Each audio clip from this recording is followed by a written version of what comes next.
May bagong impeachment complaint laban kay Pangulong Marcos Jr. Ang magkaiwalay na inihain po dyan sa Kamara ng grupong Makabayan Bloc at maging ng mga ilang kaalyado ni dating Pangulong Rodrigo Duterte. Nakapaloob naman sa reklamo laban sa Pangulo itong betrayal of public trust at iba pa. Pero bigo ang mga complainant ng dalawang impeachment complaint dahil hindi tinanggap ng tanggapan ng House Secretary General. Ang dahilan, alamin sa report ni Eden Santos.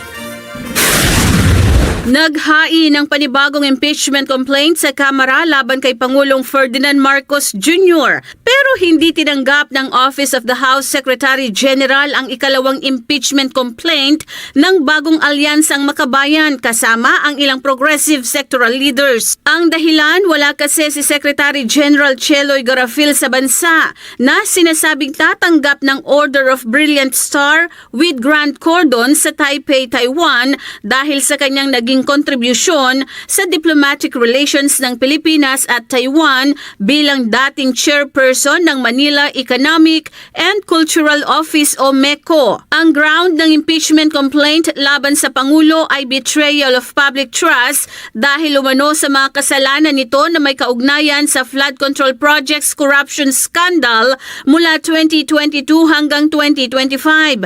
Hindi raw katanggap-tanggap ang depensa ng respondent na sinimulan niya ang flood control probe kaya hindi siya maaring maakusahan ng katiwalian.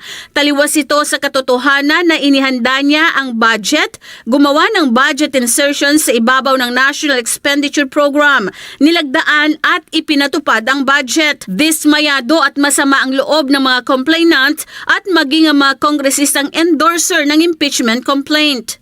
Marmoy Salonga, Attorney. ang complaint alinsunod sa rules ng House. At I have no authority to. Ayaw tanggapin. Okay. kaya sa Iwan na lang po natin sa opisina. Okay. At sumunod tayo sa rules ng House. Sa mga hakbang. So malinaw po yun. Sunod namang naghain ng ikatlong impeachment complaint ang grupo ng ilang dating kongresista, personalidad at mga abogado. Hindi rin umubra ang pagtatangka ng mga ito na maghain ng reklamo laban kay PBBM dahil tulad ng Makabayan Bloc ay hindi ito tinanggap ng tanggapan ng Secretary General. Idiniin ng mga complainant na sina dating Congressman Mike Defensor at Jacinto Paras, dating Ilocos Sur Governor Chavit Singson, Attorney Harold Respicio at iba pa na paglabag ito sa sariling rules ng Kamara at sa 1987 Constitution. Ayon sa mga complainant, ang kanilang inihain ay impeachment complaint of the people. There is no discretion given to the Secretary General to reject, screen, delay, or block such filings. By refusing, it denies the Filipino people their only lawful mechanism to raise grievances against a sitting president. Mahiya kayo, puro palpak at guni-guni. Tama siya sa Ilocos Norte.